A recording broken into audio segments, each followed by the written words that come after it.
So how to play non-Steam game on your Steam. So welcome to Tutorial River channel. So first of all, open up your Steam, then go to your top right corner, then you can see the library. So then bottom right corner you can see the add a game. Press on add a game and press on add a non-Steam game. Then you can see all of your C drive program, game and application here. If you don't find there, suppose I am not installed my game in C drive. So let's find out my game. This is my game installer drive. So go to the game file.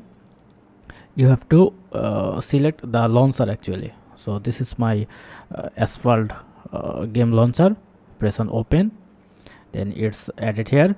Now press on add section program, then it's automatically add here. Then once you press on this icon, then you can see the play option.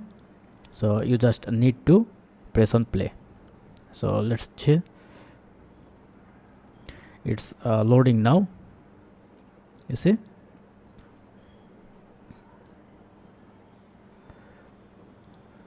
now my game is launching. Now you can enjoy your game. So that's it. This is how you can easily open non-Steam game on your Steam. Hope video helpful. Thank you for watching. Have a good day.